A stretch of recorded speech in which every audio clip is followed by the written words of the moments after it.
Message समस्ते खुशी होती समर्थन जन आसर सफलता कामना करते जदिव वर्षा कारण जो उपस्थिति कम रही गपघर स्थायी सदस्य आसा तथा आशा करुँगी वर्षा जेहतु कमिलान समस्या आसवा संख्या जी गुरुत्वपूर्ण नुहे अधिक गुरुत्वपूर्ण हो भल पाइबा जोटा गपघर सब हासिल कर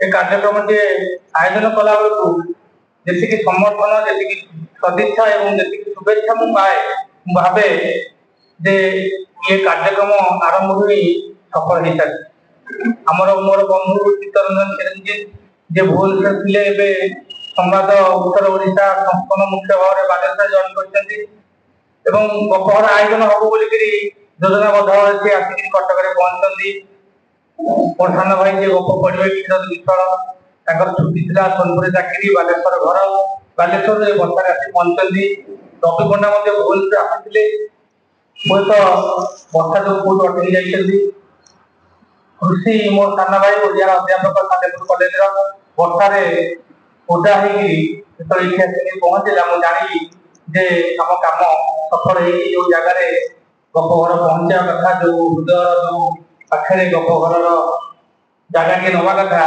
से जगह दे सारी आपण मैंने समस्ते गपघर को आशीर्वाद कर श्रद्धा देते कृतज्ञ एवं वृत्तिगत कारण निर्वाचन जो किसी दिन मोर निज व्यक्तिगत कारण गपघर दीर्घ 7 मास धरी ना 7 मास पर आज गपघर आयोजन हो भावुची जो समय टे मध्य मध्य फांका होते गपघर नियति या हम और स्वीकार करमको आगे बढ़ा पड़ो एपर्तंत गपघर निजस्व घरटे ना एपर्तंत ये कार्यक्रम आयोजन जो रहुनी समय व्यवधान चिंता बोधे चलो मुझे आशा करी आम गोटे छुट जगह हो मिलता आम जो मंच भाया जो कार्यक्रम कर आसरटा हुए समस्त एकाठी बस गप शुणा कार्यक्रम मिलता और वर्ष को 4 थर भावी जानुरी नुआ वर्ष एप्रिल विशुभ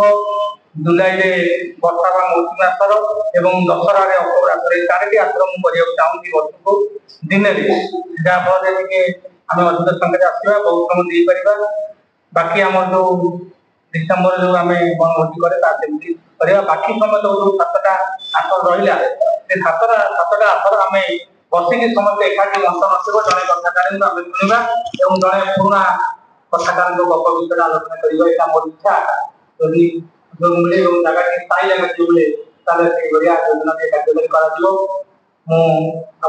पाखे श्रद्धा ज्ञापन कर विलम्ब सभा कार्य समाप्त मागुची आम कार्यक्रम आयोजन करवा मंच को आमंत्रण करी आज सभा मुख्य गपघर मुख्य अनुष्ठान नुहे सब साहित्य जो मैंने करती जो मैंने प्रकृत साहित्य नुह जो मैंने प्रकृत भल कम खाती और तरुण को मंच को निवेदन करी आज प्रसिद्ध कथाकार डॉक्टर सुदर्शन दास जहाँ आशीर्वाद गपघर पर सब अच्छी जी सब चाहती गपघर कार्यक्रम आयोजन हो भलरे आयोजन हो मत बारंबार पचारती कौन मुझे कहूँ तेणु मु कृतज्ञता ज्ञापन कर आशीर्वाद एमती आशीर्वाद अच्छी तो गपघर ठिया मुवेदन करी आज अतिथि कथाकार आम गोटे नुआ जोड़ू एक समीक्षा रखीनु आम शुणा चाहिए जड़े वरिष्ठ कथाकार गप लेखार कथा कथा ये रखी भविष्य एक कथाकार कार्यक्रम आम जड़े कथाकार शुणा से योजना अच्छी सहयोग मिले हम डॉक्टर सुलोचना दास निवेदन कर मंच को आसवे आमर ये जो सीधा सड़क आम बही उन्मोचन न था स्वतंत्र उन्मोचन करूँ स्वयं प्रभा साहूर जीएसटी युग्म कमिशनर आ गप लिखुन प्रथम गप बही आम मान भितर ही उन्मोचन होता ये उद्देश्य आम करते से उत्साहित हे अधिक गप लिखे से उत्साहित होती गप तो निरंतर लिखुं लिखे इसी मध्य मनोज दास स्मारक पुरस्कार मिली प्रथम मनोज दास स्मारक पुरस्कार मिली आम आशा करवा जो आम साहित्य कमी कमी जाऊँगी विशेषकर गप कमी कमी जाऊँगी स्वयंप्रभा साहू आम आश्वासना आहरी व्यस्तता भितर विभिन्न दाप्तरिक कम भितर साहित्य अच्छा गपरे अच्छा स्वागत गपटे शुणा शुणा आम समय जड़े प्रतिश्रुतिबद्ध गायिक मोर सान भाई क्षीरोद बिहारी मिश्र क्षीरोद बिहारी मिश्र खाली गप लिखते बढ़िया अभिनय करती नाटक मंच नाटक सहित संपृक्ति अच्छी सरकारी कर्मचारी साहित्य नाटक खेल बहुत रुचि अच्छी मुझे देखे क्रिकेट खेल फोन कला बैडमिंटन खेल हो तेणु मुझे जे बालेश्वर आसिक पहुंचती मो आशा कला आम नुआ पीढ़ी शुणा दी जन कम लेखक शुणा जड़े निरीक्षक वरिष्ठ लेखक शुणा एवं ये कार्यक्रम संयोजना मोर बड़ भौणी प्रज्ञा आचार्य जी गप घर को बहुत भल पाती भल पाती गप घर ताकरी घर एवं आज ये कार्यक्रम संयोजना करेंगे कृतज्ञता दूसरी आप समस्ते डाक्तर शिवदा सार अच्छा तार क्लिनिक सीधा सड़क सका 9टार क्लिनिक जाए सीधा सड़क ये जगह को आसती आपण मैंने समस्त राधाश्याम भाई आउ जो मैंने अच्छी समस्त मोर सांग जी इंडियन बैंक मैनेजर अच्छी तार बदली जाजपुर रोड गप घर दौड़ी आसी आउ जे सांग जगतपुर आसना वर्षा भी बदलाठ फेरला तेणु आप समस्त मुझे स्वागत करुच्ची करताली सहित मंच को आम मंच को आसवे आमर फूलतोड़ा न थाए गर्द प्रदर्शन न थाए बाबाहानी संगीत न थाए कहीं आम बाधा करा चाहूना सीधा सड़क गप सागर श्रोता मान तेरे आउ गोटे कम काम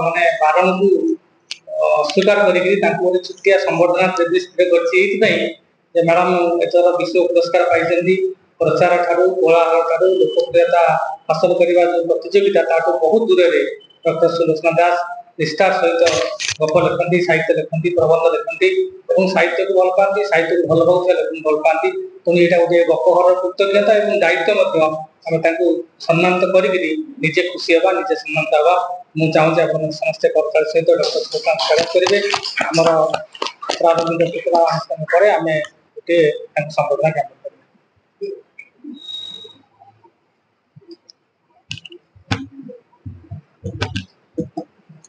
शुभ संध्या रक्षित बहुत कथा गपघर विषय कहले समयटा 6टा अतिक्रांत 7टा 10 है तेणु प्रारंभिक भाषण आम जहाँ कहूँ से आज बोधे लंबा दबा ठीक हेनी अल्प भी दबा मो मत भी ठीक हेनी कहीं गपघर निजे ही निजर परिचय आम पिलादिने गप शुणु बड़ बड़ पीसीरानी माने समय जो पढ़ाऊला मागुणी शगड़ आकाशदीप पाषाण भाषा नील मास्टराणी आमको कहती आम राति केंचे बसिक शुणु जेजेमा कहती किसी गप आम शुणु से गप शुणा कलाटा को जो उज्जीवित रखाई बहुत भल लगे और सबुठ भल लगे ये श्रोता माने मंच अपेक्षा सामने रही निरवच्छिन्न भाव शुणती आ पचारती उपभोग करती तेणु गपघर यही वैशिष्ट्य आम भल पाऊ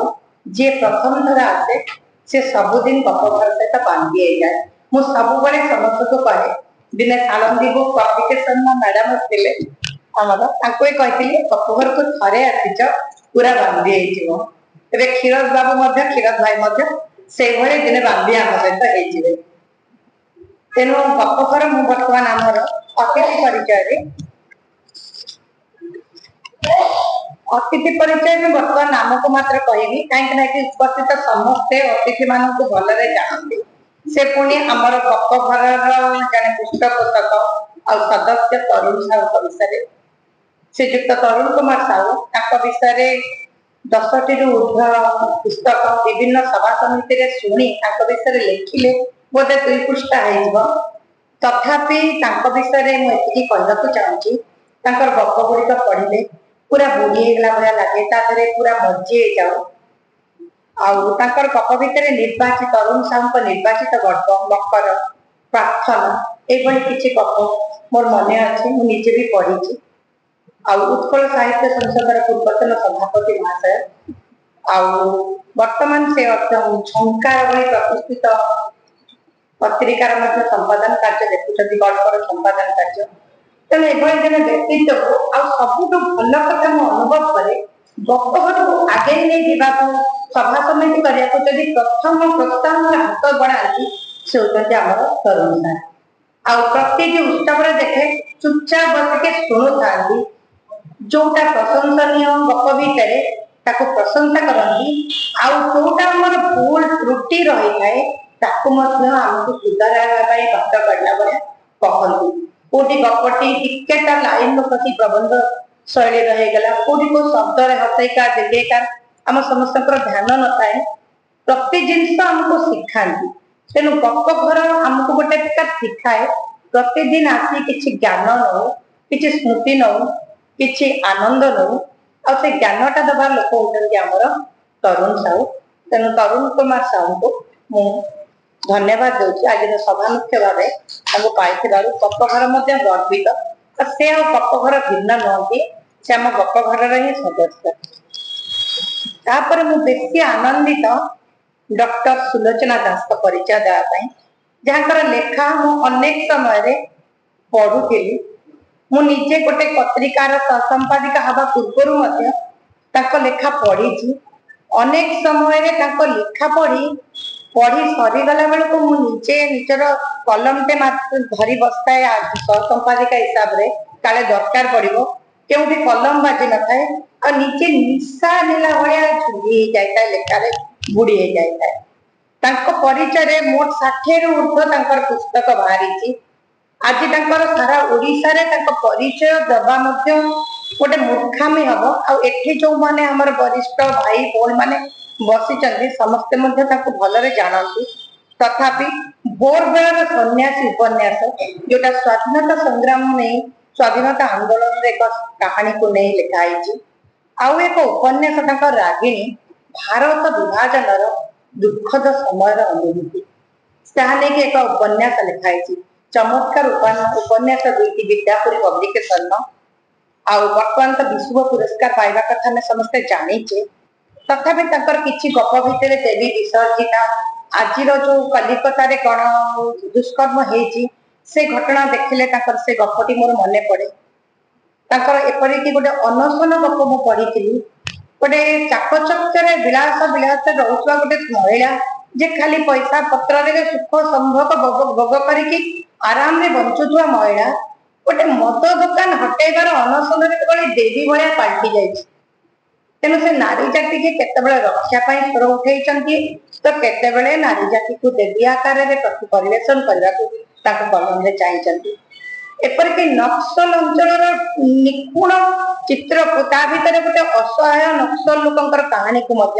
से कहानी रूप देती एपरिक बहुत कथा विषय आम कहीपर पुस्तक विषय कहले पोथीटे हम ये समस्त आसे आमर गुरु आमर ये आलोचना भितर जदि भी किसी त्रुटि विच्युति हुए कहार गप भितर कौटा शालीनतार बाहर को गले निर्भीक भाव से आमको कहते ये भूल रहा से दरकार करूँ एभली पथ प्रदर्शक मार्गदर्शक पाई गप घर आज गर्वित वर्तमान से अतिथि कथाकार भाव में जोगदे आम आनंदित सहित आहरी आनंदित सुलोचना मैडम जो पुस्तक आत्मार सौंदर्य और मु रेवती कहूँ दुईटी प्रबंध पुस्तक आज उन्मोचन होगा जाऊँ न पढ़े भी जानी प्रबंध दुईटर मर्म तेणु नारी मानकर सशक्तिकरण कहतु पुनर्जागरण कहतु निरवच्छिन्न कलम चलाउवा एभली जड़े महिला को मु प्रणाम कर वर्तमान मु परिचय देवा चाहिए आमर गप पाठ करेंगे मु प्रथमे लेडीज फर्स्ट नीति स्वयंप्रभा मैडम कहूँ परिचय ना क्षीरद भाई आमर एका भाया दुई जन मोर भाई भौणी सान स्वयंप्रभा मैडम का परिचय पचारे कि कहदे मुझे ना ना परिचय मुझे कहबी अव्यक्त गप बहीटी ही परिचय प्रथमे थालंदी बुक्स तरफ अव्यक्त गप बहिर उन्मोचन उत्सव रे जाइतिली तार आलोचना सुनिथिली गल्प पाठ देखिथिली परे निपुण भाव से बहीटी की मु पढ़ी मु गोटे एमती पाठक बहीटी पढ़े केमती ना सूचीपत्र आरंभ कर मुखबंधर शेष पृष्ठा पर्यंत प्रकाशक कौन लेक्चर ताको पढ़ी के साथ दिए मो समय भितर सेटा मते भल लगे तेणु अव्यक्त गपरे बहुत गप अच्छी दुर्गा हेउ छद्मवेश हो ग्रह शांति गप हो अपरिचित गप हो बा चंपा गछ एमती 15 गप सेटे अच्छी आ प्रति गपरे गोटे चरित्र गुड़िक पूरा कथा कहीकि तुम आम भितर संपर्क चालीचलन भाया स्वयं प्रभा मैडम देखी गोटे उच्च पदस्थ सरकारी कर्मचारी प्रशासनिक विभाग में किंतु ता भितरे मध्य से गोटे साधारण कामवाली स्त्री लोक हो साधारण महिला हो तादर समस्ते निजको देखिबे समाज को देखिबे कहते मु कविता लिखुली प्रथम आड़ू साड़ू लिखिली लाज लगे लुचेई रखे तापर गप घर लिखा आरंभ कली तेणु स्वयं मैडम एभली जड़े उठे आए पुरस्कार पाई आज शुणा पाइले मु मनोज दास का प्रथम पुरस्कार पाई तेणु आम गर्वित हुए आर वर्ष पाई पारि न 40 वर्ष टपी जाता तेणु आम गप घर तरफ आज गोटे करताली हो आम आज गप पाठ करें आम आज खुशी एवं गर्वित तापरे आउ गोटे कहबी मंच रे क्या कि सत कथा कहबी हिरोज भाई की मु आज देखिली आज सकाळे मु देखिली तांको जने कृष्ण भाई तांकर जन्मदिन लिखिथिले तापरे व्यस्तता जो मु रवि भाई कर कार्ड देखि नथिली से कार्ड देखिली मु कहना हिरोज भाई हमर ये तांको विषय अल्प दिन तले पढिथिली खबर कागज रे तांकर गोटे इंटरव्यू देखला पर मु सब इंटरव्यू कथा मने पड़ी गला जने मेकानिकल इंजीनियर ता सहित गप लिखती बेले बेले कविता भी लिखती आउ गोटे सब रुचि होची मंच कलाकार मंच रे अभिनय करने को बहुत भल पाती मंच रे अभिनय कला बेले से भावती मु होची मंचर सम्राट एपरिक गोटे कौन इंटरव्यू रे लिखिथिले गोटे कौन स्थान रे मंच रे चाउल भिंजी जाइतिला परवर्ती दृश्य रे सेटा ओरुआ हो तेणु सी किसी स्क्रिप्ट लेखा ना किसी अभिनय कर एडजस्ट कर चाउल तक गोटे नहीं परवर्ती समय निर्देशक कहले एमती गोटे नेली मत भूल नाला निर्देशक कुंडे पकई एभली जड़े निपुण कलाकार को आम गप घर में पाइबा आम गर्वर विषय ता छड़ा 1995 मसीह प्रथम मंच रे पाद देइतिले अनेक प्रतिभा सम्मान अधिकारी मिली जीव संभव सेगुड़ा कहबार आवश्यक नहीं मुक्ति पथ अईठा पथर दुईटी गप एवं ओजस नामक एक पत्रिकार संपादक आउ सबुठ संवेदनशील जिनस पाखे मु पाइली वर्तमान डीजे नहीं कि बहुत लोकंर हृदरोग होची अशांति होची हमर डीजे नहीं कि भसाणी पूजा पर्व नृत्य डांस सब चलती तार विरोध रे समस्ते चली जंती किछि लोक डीजे पाई मध्ये कांदुचंती सेमानक व्यवसाय बोली से ता सहित जोड़ी चंती हमर पारंपरिक वाद्य यंत्र महुरी ढोल बाजक तेणु सेगुड़ा भी दूरी जाइए डीजे बदल में सेगुड़ा आसी पार आम संस्कृति बंची पार एत संवेदनशील जिनसटे देखी मत बहुत खुशी लगे तेणु एका सांगे जड़े मेकानिकल इंजीनियर जड़े गाल्पिक जड़े मंच रे अभिनय करुवा निपुण कलाकार पुणी खाली स्क्रिप्ट लेखिके जाऊवा कलाकार नुहे सब स्थान काल पात्र देखी निज मंचर सम्राट भावुवा जड़े व्यक्तित्व आउ बेले बेले कविता भी लिखुवा एवं सुनिली रभाईठू जे से खेल भी रुचि रखती तेणु यही सर्वगुण संपन्न व्यक्तित्व परिचय मुझे चाहिए पछरे देवी तेणु गप खराटी पाई निहाती भाव गर्वित आउ शेष में बर्तमान गपाई निजर परिचय देले स्नेह श्रृंखला बोधे आज गप घर सृष्टि श्रृंखला आमर गप घर गोटे ये आम समस्त जी सामने बसती से निजक मानने इम्पोर्टाट भावती जे मंचरे था मुख्यतः सामने बसिक निरवच्छिन्न भाव शुणाटा ये समस्त पाखे थाए शुणती किसी नहीं गोटे कि कानी रे भर्ती करके फेरती ये आमर गपघर वैशिष्ट तेणु नमस्कार। धन्यवाद धन्यवाद खूब चमत्कार भाव प्रदान करे बंधुगण प्रभु कैसे बहुत दिन पर आम आसर बसुची वर्षा टे बाधा दे नथिले बदले अन्य आसर भली आज तथापि वर्षा सत्वे बहुत दिन व्यवधान सत्वे आसर स्वल्प समय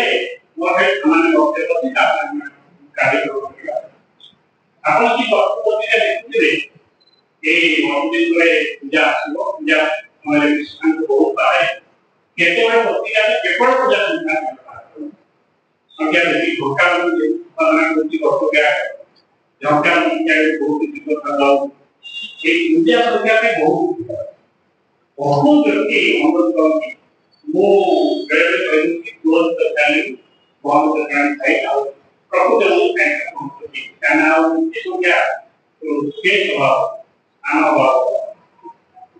पत्रिका देखिए साधारण से प्रथम गप मो कहूना बहुत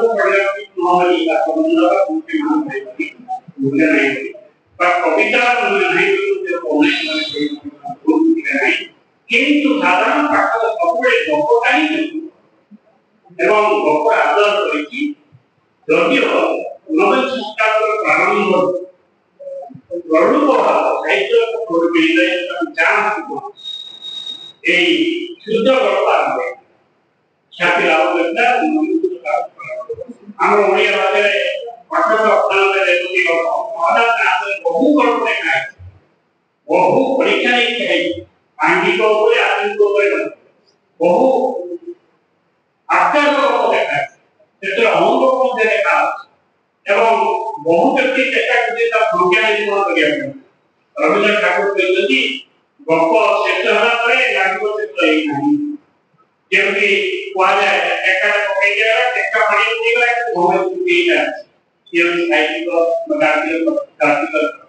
साहित्य इंग्राजी समाज पद्धति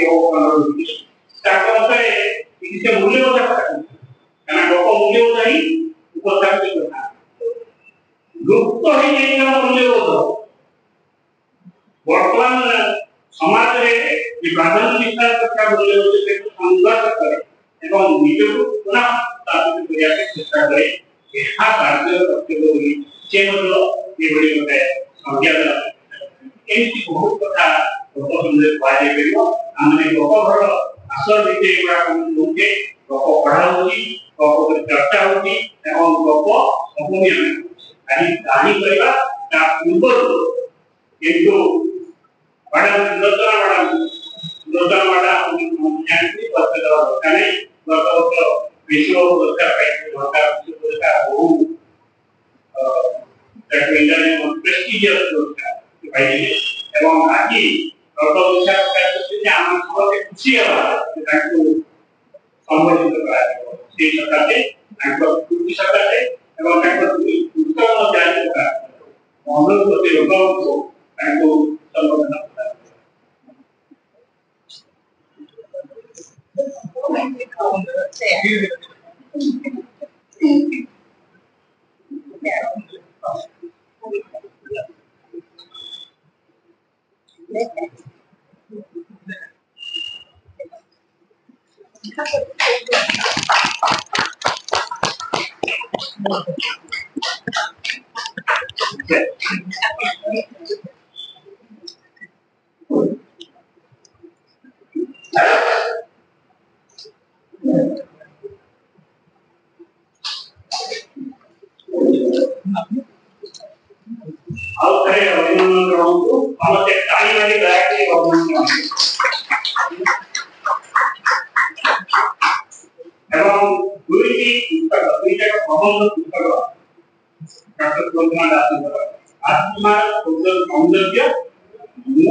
प्रकाशक संतोष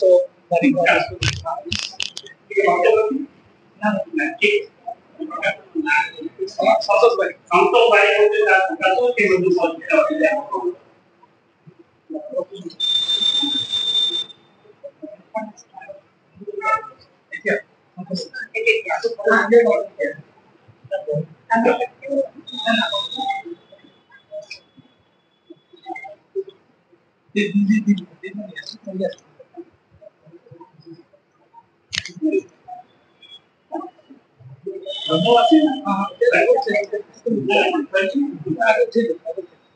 nama apa ini tidak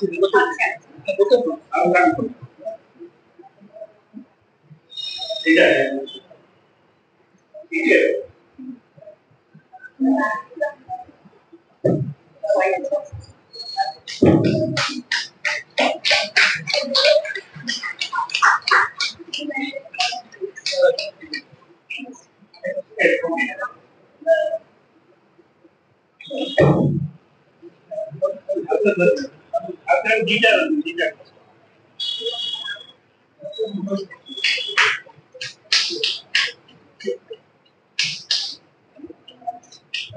मुझे बात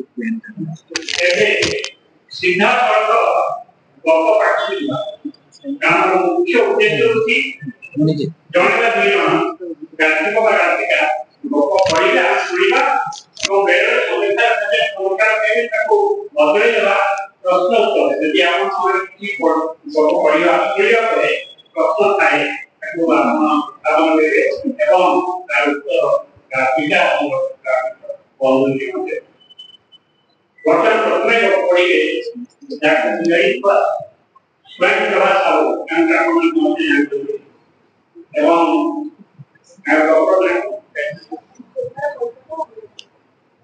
हाँ तो दोबारा कल्पना होगी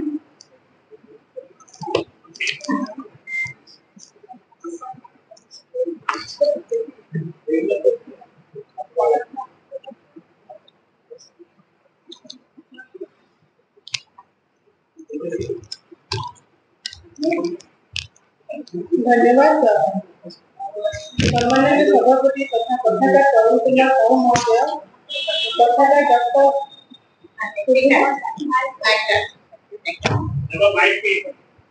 कथाकार डॉक्टर सुलोचना दास महोदय गायिका फिरोज ईश्वर महोदय और गायिका प्रज्ञा महोदय और समस्त साहित्य प्रेमी तथा गपकार परिवार प्रथमे मैं गपकार धन्यवाद देवी मत गप पढ़ार सुजोग दे गल्पटी शीर्षक होगी शोभार कल्पना अन्य तो समय नष्ट न करी गप पढ़ा आरंभ पोड़ा भूमि तू न मरी रही कहीं से सब एमती कर्म करी आम मुहरे चून पानी पड़देलु खबरदार आज मोर घर बाहर को पाद रखी जदि अर्थर रूप देखिबू जेजेमार चित्कार शोभार अपराह छाईनित भांगीगला से पाद चापी चापी अंधारिया शोवा बाहरी आसी दांडघर झरका बाटे चाहिला ए मां जेजेमार कि भयंकर रूप कि कर्तव्य चित्कार टिकिनानी कौन कहीं कांदुची जे से चट्टान कहीं गड़ुची तार कौन देह खराब ना एक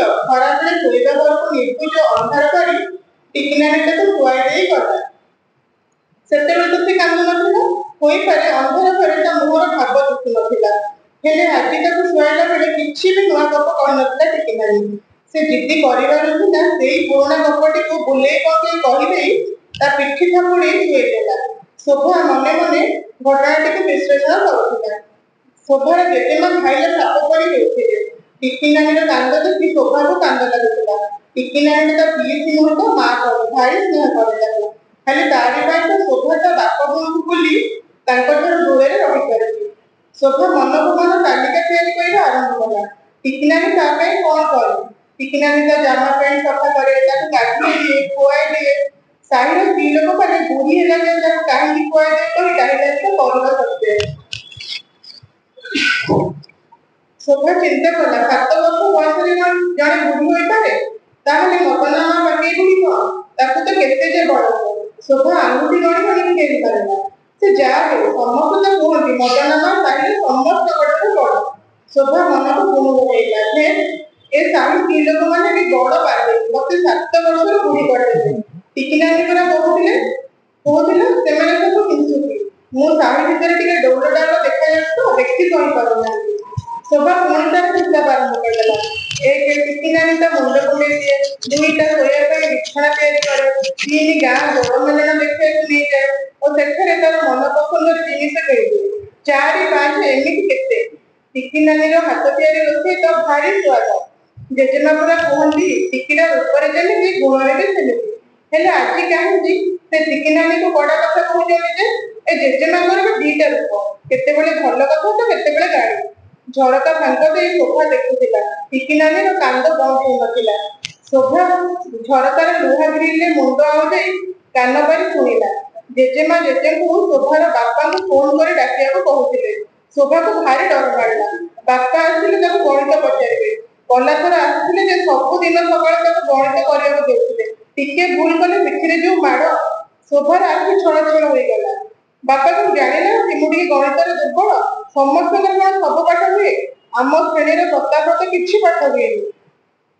ସବୁ ବିଷୟରେ 1 2 ନମ୍ବର ରଖେ, ସେ କଣ ସବୁଦିନ ମାଡ଼ ଖାଉଥିବ? ସେମିତି ହେଲେ ତ ତା ପିଠି ଫାଟିଯାଆନ୍ତା। ଦୁନିଆରେ ଯେତେ ସବୁ ରାଗ ମୋରି ବାପାଙ୍କ ଘରେ। ଶୋଭା ମନକୁ ମନ ଅଭିଯୋଗ କରୁଥିଲା। ଧୀରେ ଧୀରେ ଶୋଭା ବାରଣ୍ଡାକୁ ପାଦ ବଢ଼େଇଲା। ମନେ ମନେ ଗ୍ରାମ ଦେବତୀକୁ ଡାକୁଥିଲା, ହେ ମା ଭଗବତୀ, ମୋ ଟିକିନାନି ଉପରେ କେହି ନ ରାଗନ୍ତୁ। ମୋ ବାପା ଆସି ମତେ ଗଣିତ ନ ପଚାରନ୍ତୁ। ମାଲୋ ମୋର 2ଟି ଅଳି ପୂରଣ କରିଦେ। ମୁଁ କେବେ ବେହେରା ସାହିକୁ ପିଜୁଳି ଚୋରି କରିବାକୁ ଯିବିନି, ଇଏ ଯେତେ ଡାକୁ ପଛେ। ଶୋଭା ବାରଣ୍ଡାରେ ଆସି ବସିଲା। ଜେଜେ ଜେଜେମା ସେଠାରୁ ଚାଲି ଯାଇଥିଲେ। ଟିକିନାନି ଗୋଟେ କୋଣରେ ବସି ସକସକ ହେଉଥିଲା। ତା ସୁନ୍ଦର ଆଖି ଯୋଡ଼କ ଫୁଲି ଯାଇଥିଲା। ଶୋଭା ଯାଇ ତା ପାଖରେ ତୁନି ହୋଇ ବସିଲା। ସ୍କୁଲରେ ମିତାଲି ତାକୁ କହିଥିବା ମଜା କଥା ସବୁ ମନେ ପକାଇଦେଲା। ଭାବିଲା ସେଥିରୁ 1 2ଟା କହିଦେଇ ଟିକିନାନିକୁ ହସେଇବ। ହେଲେ ଟିକିନାନିର ଉଦାସ ମୁହଁକୁ ଚାହିଁ ଚୁପ୍ ହେଇଗଲା।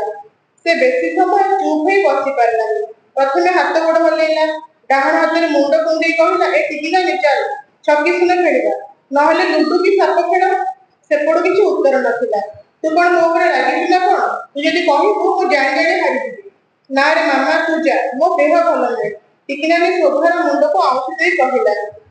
ଅପରାହ୍ନର ତୀର୍ଯ୍ୟକ କିରଣ ତା ମୁହଁର ମଳିନତାକୁ ଅନାବୃତ କରିଦେଉଥିଲା। ଶୋଭା ନିରାଶ ହେଲା। ମନ ମାରି ଖଟ ଉପରେ ସଞ୍ଜ ଯାଏ ବସି ରହିଲା। ଟିକିନାନି ତାକୁ ପ୍ରାର୍ଥନା କରିବାକୁ ଡାକିଲାନି। ଠାକୁରଙ୍କ ଘଣ୍ଟିର ଶବ୍ଦ ମଧ୍ୟ ଶୁଣିଲାନି। ସେଦିନଠାରୁ ଘରଟା ଶୋଭା ପାଇଁ ପୁରାପୁରି ବଦଳି ଯାଇଥିଲା। ଟିକିନାନି ଘରୁ ବାହାରୁ ନଥିଲା। ଜେଜେ ମଧ୍ୟ ବେଶୀ ବୁଲାବୁଲି କରୁନଥିଲେ। ଜେଜେମା କଣ 2ଟା ରୋଷେଇ କରିଦେଇ ମନ ମାରି ବସୁଥିଲେ। ଶୋଭାକୁ କେହି କିଛି କହୁନଥିଲେ। ସେ ବୁଝିପାରୁନଥିଲା ଘରର ବଦଳି ଯାଇଥିବା ଦୃଶ୍ୟପଟର କାରଣ।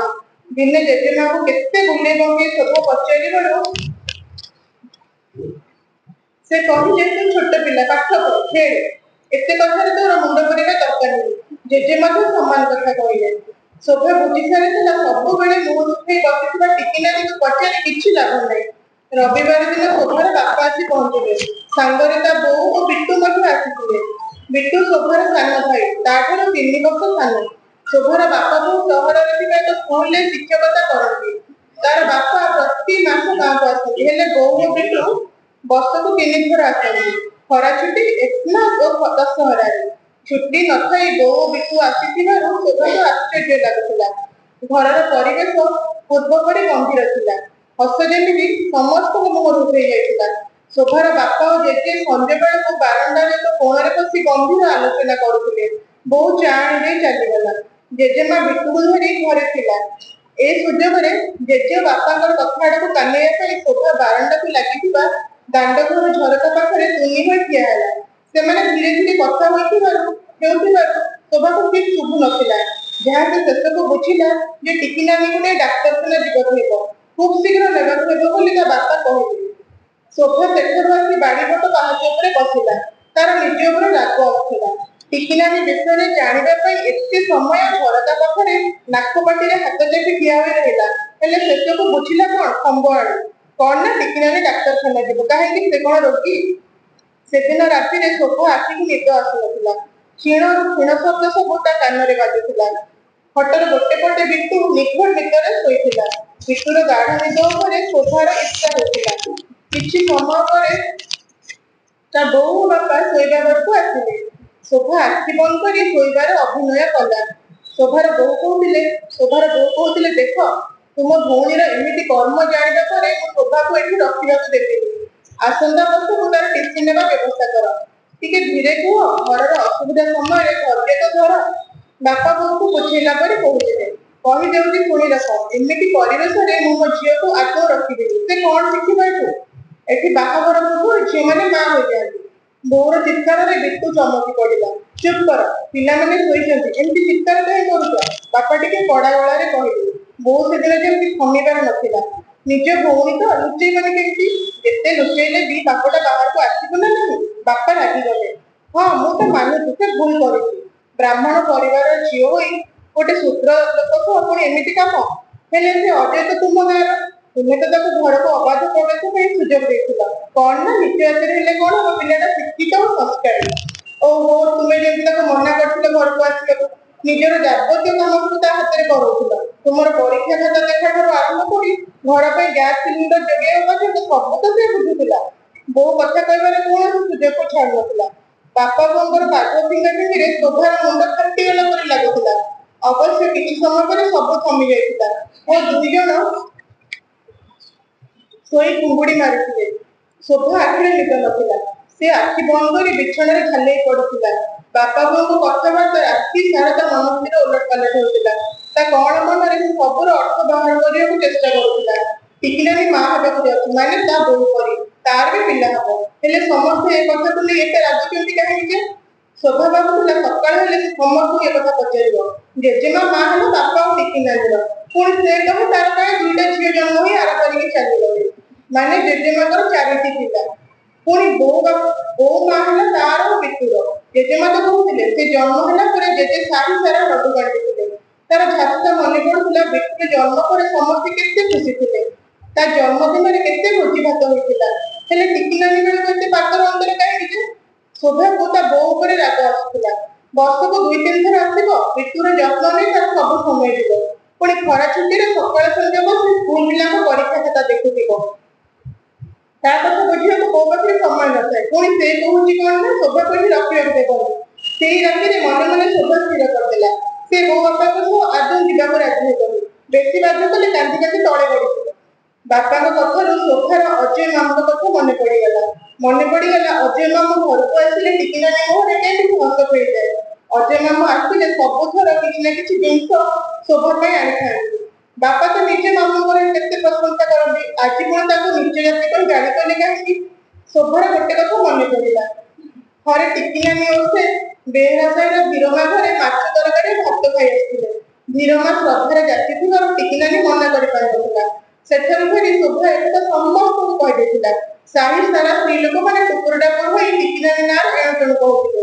ଶୋଭାର ସାଙ୍ଗ ମିତାଲି କହିଲା, ନିଜ ଜାତି ଘରେ ଖାଇଥିବାରୁ ଶୋଭା ଟିକିନାନୀର ଜାତି ଚାଲିଗଲା। ଏ କଥା ଶୋଭା ଯାଇ ତା ବାପାଙ୍କୁ କହିଥିଲା। ବାପା କହିଥିଲେ ଜାତି ପ୍ରଥା ମନୁଷ୍ୟ କୃତ, ସବୁ ମଣିଷ ସମାନ। ଟିକିନାନୀର ପିଠି ଥାପୁଡ଼େଇ କହିଲେ ସେ କିଛି ଭୁଲ କରେନି। ହେଲେ ତା ବାପାଙ୍କର ଆଜି ଅନ୍ୟ ଏକ ରୂପ। ଏହା ଦେଖି ଶୋଭାକୁ କେମିତି କେମିତି ଲାଗୁଥିଲା। ସକାଳୁ ସକାଳୁ ଶୋଭା ସମସ୍ତଙ୍କର ଗତିବିଧିକୁ ଲକ୍ଷ୍ୟ କରୁଥିଲା। ଦୁଆର ମୁହଁ ଖୁଣ୍ଟ ପାଖରେ ବସି ସମସ୍ତଙ୍କ କଥା ଶୁଣୁଥିଲା। ତା ବାପା କହୁଥିଲେ ଆଉ ବିଳମ୍ବ କରିବା ଠିକ ନୁହେଁ। ତାଙ୍କ ଘର ବାହାରେ ଗୋଟେ ଗାଡ଼ି ଆସି ଠିଆ ହେଲା। ବୋଉ ଟିକିନାନୀର ହାତକୁ ଧରି ଟାଣିଲା ପରି ଆଣି ଗାଡ଼ିରେ ବସେଇଲା ଓ ନିଜେ ବସିଲା। ବାପା ଗାଡ଼ିର ଆଗ ସିଟରେ ବସିଲେ। ଜେଜେ ଓ ଜେଜେମା ଦୁଆରେ ଠିଆ ହୋଇ ଗାଡ଼ି ଆଖି ଆଗରୁ ଚାଲିଯିବା ଯାଏ ଚାହିଁ ରହିଥିଲେ। ଦରଜାକୁ ଅଧା ମିନିଟ୍ ଚାହିଁ ରହିଥିବା କବିତା ଖୁଡ଼ୀଙ୍କୁ ଜେଜେମା ଭଲେଇ ହେଲା ପରି କହୁଥିଲେ, ଟିକିର 2-3 ଦିନ ହେଲା ଜ୍ୱର ଛାଡୁନଥିଲା। ତାକୁ ଡାକ୍ତର ପାଖକୁ ନେବାକୁ ପଡ଼ିଲା। କବିତା ଖୁଡ଼ୀ କଣ ବୁଝିଲେ କେଜାଣି ତାଙ୍କ ମୁହଁର ଭଙ୍ଗୀ ବଦଳି ଯାଇଥିଲା। ଜେଜେମାଙ୍କ ମୁହଁରୁ ମିଛ କଥା ଶୁଣି ଶୋଭାକୁ ଭଲ ଲାଗୁନଥିଲା। ସେ କାହାକୁ କିଛି ନ କହି ତା କୋଠରୀରେ ବହି ଖୋଲି ବସିଲା। ଖୋଲିଥିବା ଗଣିତ ବହିରେ ତାକୁ ଟିକିନାନୀର କାନ୍ଦୁରା ମୁହଁ ଦେଖାଗଲା। ପୁଣି ଦେଖାଗଲା ବୋଉର ରାଗିଲା ମୁହଁ। ଶୋଭା ଦୌଡ଼ି ଦୌଡ଼ି ଜେଜେମାଙ୍କ ପାଖରେ ପହଞ୍ଚିଲା। ଜେଜେମା, ତୁ କହିଲୁ ମା ହେବା କଣ ଭୁଲ? ଶୋଭାର ଏମିତି ଅପ୍ରତ୍ୟାଶିତ ପ୍ରଶ୍ନର ଉତ୍ତରରେ ଜେଜେମା ଖାଲି ମୁଣ୍ଡ ହଟେଇଲେ। କାହିଁକି ଟିକି ନାନୀକୁ ସମସ୍ତେ ମିଶି କାହିଁକି ଗାଳି କରୁଛ? ଶୋଭା ପଚାରିଲା। ତୁ ଛୋଟ ପିଲା, ବଡ଼ ହେଲେ ବୁଝିପାରିବୁ, ଏବେ ନୁହେଁ। ସେଇ ଚିରାଚରିତ ଉତ୍ତର ଜେଜେମାଙ୍କର। ଜେଜେମା, ମୁଁ କଣ ଏଠି ଆଉ ରହିବିନି? ବୋଉ ବାପାଙ୍କ ପାଖକୁ ଚାଲିଯିବି? ଶୋଭାର ସଂଶୟ ଭରା ପ୍ରଶ୍ନ। ସେ ଭାବୁଥିଲା ଅନ୍ତତଃ ଏଇ ଜଟିଳ ସମସ୍ୟାର ସମାଧାନ ହୋଇଯିବ। ନା, ତୁ ଏଇଠି ରହିବୁ। ଟିକିର ବାହାଘର ପରେ ସେ ତ ଶାଶୁକୁ ବି ଚାଲିଯିବ। ମୁଁ ପୁରା ଏକଲା ହେଇଯିବି। ତୁ ମୋରି ପାଖରେ ରହିବୁ। ଜେଜେମା ଟିକି ନାନୀ ତ କୁହେ ସେ ମତେ ତା ଶାଶୁଘରକୁ ନେବ। ବିଟୁ ଗୌରବ ଓ ମୁଁ ତାର ଝିଅ। ତାର ବାହାଘର ହେଲେ ମୁଁ ତ ତା ଶାଶୁଘରକୁ ଯିବି। ତୋ ପାଖରେ କେମିତି ରହିବି କହିଲୁ? ଜେଜେମା ଶୋଭାର କଥା ଶୁଣି କିଞ୍ଚିତ୍ ହସିଲେ ଓ ତାର ମୁଣ୍ଡ ଆଉଁସି ଦେଲେ। ଶୋଭା ବୁଝିପାରୁନଥିଲା ଜେଜେମା ତା କଥାକୁ ସମର୍ଥନ କରି ହସିଲେ ନା ଆଉ କିଛି କଥା ପାଇଁ ତାଙ୍କ ଓଠରୁ ହଜି ଯାଇଥିବା ହସ ଫେରି ଆସିଥିଲା। ଶୋଭାର ପ୍ରଶ୍ନ ତା ମନ ଭିତରେ ରହିଯାଇଥିଲା। ତା ମନ ଭିତରେ ଅବୁଝ କଥା ସବୁ ଗୋଳେଇ ଘାଣ୍ଟି ହେଉଥିଲା। ସେ ଠାକୁର ଘର ଦୁଆରେ ଠିଆ ହୋଇ ଦୋଳିରେ ଝୁଲୁଥିବା ଆଣ୍ଠୁଆ ଗୋପାଳକୁ ଚାହିଁ ପଚାରିଲା, ବାହାଘର ପୂର୍ବରୁ ମା ହେବା କଣ ଖରାପ? ଯଦି ଟିକି ନାନୀ ବାହାଘର ପୂର୍ବରୁ ମା ହେଲା, ସେଥିରେ ତାର ଦୋଷ କଣ? ବୋଉ ତ କୁହେ ଛୁଆମାନେ ଭଗବାନଙ୍କର ମାନେ ତୁମର ବରଦାନ। ଟିକି ନାନୀ ତୁମର ପୂଜା ପାଠ କରେ, ସେଥିପାଇଁ ତୁମେ ତା ଉପରେ ସନ୍ତୁଷ୍ଟ ହୋଇ ବରଦାନ କରିଥିଲ। ଏଥିରେ ସମସ୍ତେ କାହିଁକି ଏତେ ବ୍ୟସ୍ତ ଯେ? ମୂର୍ତ୍ତିକୁ ଚାହିଁ ଶୋଭା ତା ପ୍ରଶ୍ନର ଉତ୍ତର ଖୋଜୁଥିଲା। ହେଲେ ସବୁଆଡେ ଯେମିତି ଏକ ଅସମ୍ଭବ ଧରଣର ନୀରବତା ବିରାଜୁଥିଲା। ସେଦିନ ସ୍କୁଲ ନ ଯାଇ ଶୋଭା ଟିକି ନାନୀର ଆସିବା ବାଟକୁ ଚାହିଁ ରହିଥିଲା। ବାରମ୍ବାର ବାରଣ୍ଡାକୁ ଆସୁଥିଲା, ପୁଣି ଘରକୁ ଯାଇ ଦାଣ୍ଡ ଘର ଝରକାରୁ ଗାଁ ଶେଷମୁଖ ରାସ୍ତାକୁ ନିରେଖି ଚାହୁଁଥିଲା। ଅପରାହ୍ନରେ ସମସ୍ତେ ଆସି ପହଞ୍ଚି ଯାଇଥିଲେ। ବୋଉ ଟିକି ନାନୀକୁ ଗାଡିରୁ ଓହ୍ଲେଇ ଧରି ଧରି ଆଣୁଥିଲା। ଟିକି ନାନୀ ଚାଲି ପାରୁନଥିଲା। ଭାରି ଦୁର୍ବଳ ଓ ନିସ୍ତେଜ ଲାଗୁଥିଲା। ଡାକ୍ତରଖାନାରୁ ଫେରି ସେ ଯେମିତି ବେଶୀ ରୋଗୀ ହୋଇଯାଇଥିଲା। ଟିକି ନାନୀର ହସ ଶୋଭା ଦେଖୁନଥିଲା। ସେ କାହା ସହ ବେଶୀ କଥା ମଧ୍ୟ ହେଉନଥିଲା। ଶୋଭାର 10 ପଦ କଥାର ଜବାବ ପଦେ କଥାରେ ଦେଉଥିଲା। ଶୋଭାକୁ ସବୁ କିଛି ନିରସ ଲାଗୁଥିଲା। ତାର ଦିନ ସବୁ ଯେମିତି ବହି ବସ୍ତାନି ଓ ଶ୍ରେଣୀଗୃହ ମଧ୍ୟରେ ବାନ୍ଧି ହୋଇଯାଇଥିଲା। କିଛି ମାସ ପରେ ଟିକି ନାନୀର ବାହାଘର ପ୍ରସ୍ତୁତି ଆରମ୍ଭ ହୋଇଯାଇଥିଲା। ଶୋଭାକୁ ପୁଣି ଥରେ ଖୁସି ଲାଗୁଥିଲା। ଘରେ ସମସ୍ତେ ଚଳଚଞ୍ଚଳ ଥିଲେ। ଟିକି ନାନୀ ଖୁସି ଥିଲା କି ନଥିଲା ଶୋଭା ତା ମୁହଁରୁ ପଢି ପାରୁନଥିଲା। ହେଲେ ସେ ବେଶ ସୁନ୍ଦର ଦେଖାଯାଉଥିଲା। ଦିନେ ଘରକୁ ଅନେକ ପ୍ରକାର ମିଠା ଆସିଥିଲା। ଶୋଭାର ବାପା ବୋଉ ମଧ୍ୟ ଆସିଥିଲେ। ଶୋଭା ପଚାରିବାରୁ ଜେଜେମା କହିଲେ, ଟିକି ନାନୀର ବଡ ଘର ଲୋକ ଆସିବେ। ଟିକି ନାନୀ ମୁହଁରେ ହଳଦୀ ଲଗାଉଥିଲା। ମେଳାରୁ ଆଣିଥିବା ଚୁଡ଼ି ଓ ବାପା ତା ପାଇଁ ଗଲା ବର୍ଷ ଦଶହରାରେ ଆଣିଥିବା ସବୁଜ ଶାଢୀ ପିନ୍ଧିଥିଲା। ଶୋଭାକୁ ଦାଣ୍ଡ ଘରର ରୂପ ବଦଳିଗଲା ପରି ଲାଗୁଥିଲା। ଅନ୍ୟ ଦିନ ପରି ଜେଜେମା ଏଣୁ ତେଣୁ ଜିନିଷ ସେ ଘରେ ବିଛେଇ ନଥିଲେ। ବସିବା ପାଇଁ ଚୌକି ସବୁ ଧାଡ଼ି ଧାଡ଼ି ହୋଇ ପଡିଥିଲା। ଜଣେ ଜେଜେମା ବୟସର ସ୍ତ୍ରୀ ଲୋକ ଟିକି ନାନୀ ହାତରେ ସୁନା ମୁଦି ପିନ୍ଧିଦେଇ କହିଲେ, ତୁ ଆଜିଠାରୁ ଆମ ସୁନା ନାକି ବୋହୂ। ଶୋଭା ଟିକି ନାନୀର ଓହଦାରେ ଠିଆ ହୋଇଥିଲା। ଟିକି ନାନୀର ବର ହେବାକୁ ଯାଉଥିବା ଲୋକଟି ତାକୁ ପାଖକୁ ଡାକି ତା ମୁଣ୍ଡ ଆଉଁସି ଦେଲା। ଶୋଭାକୁ ଅଚାନକ ଭାରି ଖୁସି ଲାଗିଲା। ସେ ଟିକି ନାନୀ ସାଙ୍ଗରେ ତା ଶାଶୁ ଘରକୁ ଯିବାର କଳ୍ପନା କରୁଥିଲା। ସେଠି ନା ଥିବ ବାପାଙ୍କ ଡର, ନା ବହି ବସ୍ତାନିର ବୋଝ। ପୁଣି ସେ ଭାବିଲା ଟିକି ନାନୀ ସାଙ୍ଗରେ ଯାଇପାରିବ କି ବୋଲି ତା ବରକୁ ପଚାରିବ। ହେଲେ ତା ସାହସ ହେଲାନି। ଟିକି ନାନୀର ବାହାଘର ଦିନ ଆସିଯାଇଥିଲା। ଟିକି ନାନୀର ବେଦୀ ପାଖରେ ବସି ଶୋଭା ତା କଳ୍ପନାରେ ମଜି ଯାଇଥିଲା। ଟିକି ନାନୀ ତାକୁ ସାଙ୍ଗରେ ନିଶ୍ଚୟ ନବ। ସେ ତାକୁ ଝିଅ କରୁଛି। ତାକୁ ଛାଡି ଏକୁଟିଆ କେମିତି ଯାଇପାରିବ? ଟିକି ନାନୀକୁ ଚାହିଁ ମୁକୁଟ ତଳୁ ମୋଟି ହସୁଥିବା ବର ଶୋଭାର ବାପା ହେବେ। ଶୋଭାର ଓଠରୁ ଆପେ ଆପେ ବାହାରି ଆସିଲା, ବାଃ କେତେ ଭଲ ହେବ। ପୁଣି ନିଜ ଜିଭକୁ କାମୁଡ଼ି ଦେଇ ତା କଳ୍ପନାର ଭଲ ଦିନମାନଙ୍କ ବିଷୟରେ ଭାବିବାକୁ ଲାଗି ଯାଇଥିଲା। ଭାବନାରେ କ୍ଳାନ୍ତ ଶୋଭା ଆଖିକୁ ନିଦ ଆସିଯାଇଥିଲା। ନିଦରେ ସେ ସ୍ୱପ୍ନ ଦେଖୁଥିଲା। ସ୍ୱପ୍ନରେ ଟିକି ନାନୀ ପାଟ ଶାଢ଼ୀ ପିନ୍ଧି ସିନ୍ଦୁର ଲଗାଇ ପାଉଁଜି ଝୁମ୍ ଝୁମ୍ କରି ଶୋଭାର ମୁଣ୍ଡ ସାଉଁଳି ଶୁଆଇ ଦେଉଛି। ତା କଅଁଳିଆ ପାପୁଲିର ପରଶରେ ଶୋଭାକୁ ଗାଢ଼ ନିଦ ଆସିଯାଉଛି। ଧନ୍ୟବାଦ। कम बयस शोभा और दृष्टिकोण भी देखा टीकी नानी शोभा दूसरी जात की वस्तुतः कौन दृष्टिकोण में सामाजिक और वो बोले कंकर तार कोई हां हम कौन बोले क्या चले आगु विचार को पढ़ेला ତାପରେ ଆମେ ଭଲ ଏବେ ବନ୍ଧୁ କ୍ଷୀର ଦବ ନା ଆଜ୍ଞା କ୍ଷୀର ଦବ କରୁଛି ଜାଣି ଆଗକୁ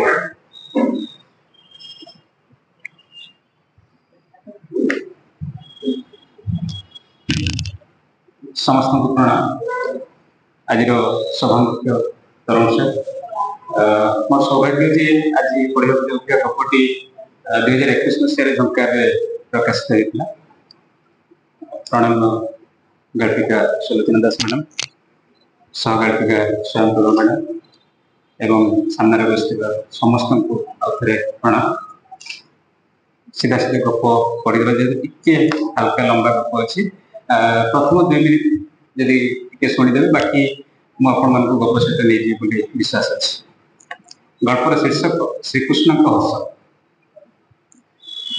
गत काली जाइए कुमार पूर्णमी किंतु चंद्र किरण में टिके भी आँच आसनी शीत धीरे धीरे जाबड़ी धरला धरा गाँ लोक बस्तार चादर एजाए बाहर घर भीतर ठंडा जना पड़न बेले घर बाहर हाल्का कोहला पवन देहर शिहरण खेली जाऊँ राति 12:45 पाखापाखि गाँ ठार 2 किलोमीटर दूर में रेल धारणा पाखे धरी परी गाँ माटी रास्ताटी समांतराल किसी बाट लंबी जाइए रेलगाड़ी लुहा रास्ता सहित गोटे मुनिया पाखे माटी रास्ताटी रेल धारणा सहित बसी आगक चली जाऊँगी पोल उपर रेल धारणा बसी जड़े युवक जन्म आगे हाथ घंटार फिता चमकुची चमकुची सार्ट लंबा लंबा धड़ा पट्टी केजाणी केते समय से बसी था बेले बेले जन्म को तो बेले बेले सामने गछ को देखता है बायन भाई पछर रही लक्ष्य करता है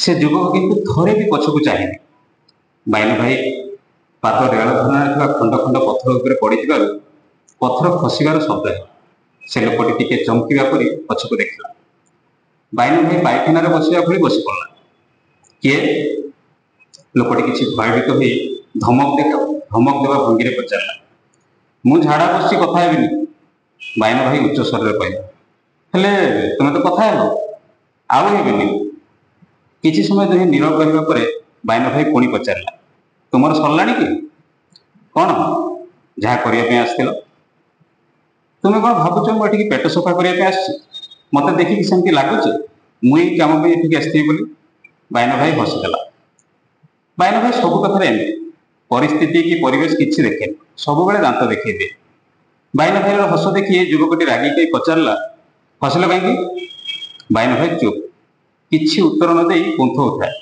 तलू घास गोटे आनी चुबौ थाए युवकटी उत्तर न पाई पुणी जन्न को देखला ताको चुप रही देखी बायन भाई आरंभ कला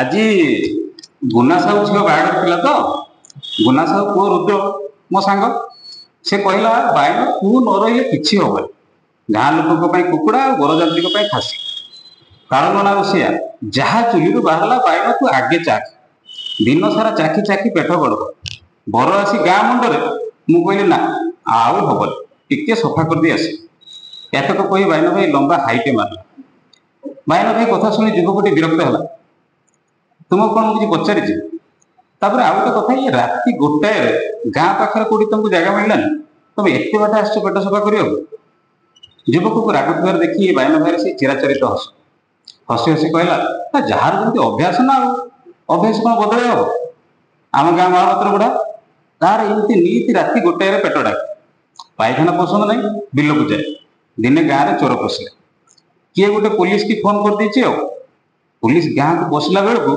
चोर फेरा धरा पड़ा महापात्र बुढ़ा जी जहाँ कहले पुलिस तो किसी शुणलानी गोटे दिन बुढ़ा थाना रहा राति 1टाए जो बुढ़ा कहला सार पायखाना जी से पुलिस विश्वास है घरे आनी छाड़ला बायन भाई कथा सरी न था युवकटी चली जावार उपक्रम पूर्वक ठिया है ए रो रो रो मुझे धोईकी आसे कथा आदेश देवा भली कहीदे बायन भाई से गछ पाखक गला बोतल रे पानी सारी फेरला तुम्हें तो आम गाँ पिला पर लगुन घर को रेल खसी पड़ल कि ना भूल रे उल्ले पड़ल युवकटी किसी भी उत्तर न दे बायन भाई को देखु था बायन भाई पाखक आसला हाथ ठारी रेल धारणा बसवा इशारा देला निजे सामने बसला ଯୁବକଟି ଯନ୍ତ୍ର କରି ବସି ପଡ଼ିଲା।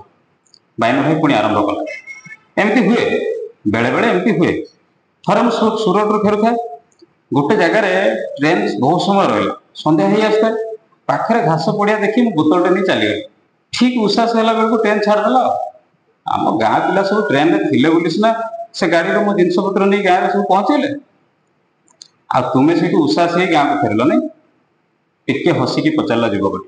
ବାଇନ ଭାଇ ପୁଣି ହସିଦେଲା। ଦେଖ, ରେଳବାଇଙ୍କୁ ରାତିରେ ଲୋକେ ଦୁଇଟି କାମ ପାଇଁ ଆସନ୍ତି, ଗୋଟେ ଯାହା ମୁଁ କଲି, ଆଉ ଗୋଟେ ଯାହା ମୁଁ କରିବା ପାଇଁ ଆସିଛି। ଯୁବକଟି ଏକ ଆର୍ଦ୍ର ଓ ଦୃଢ଼ କଣ୍ଠରେ କହିଲା।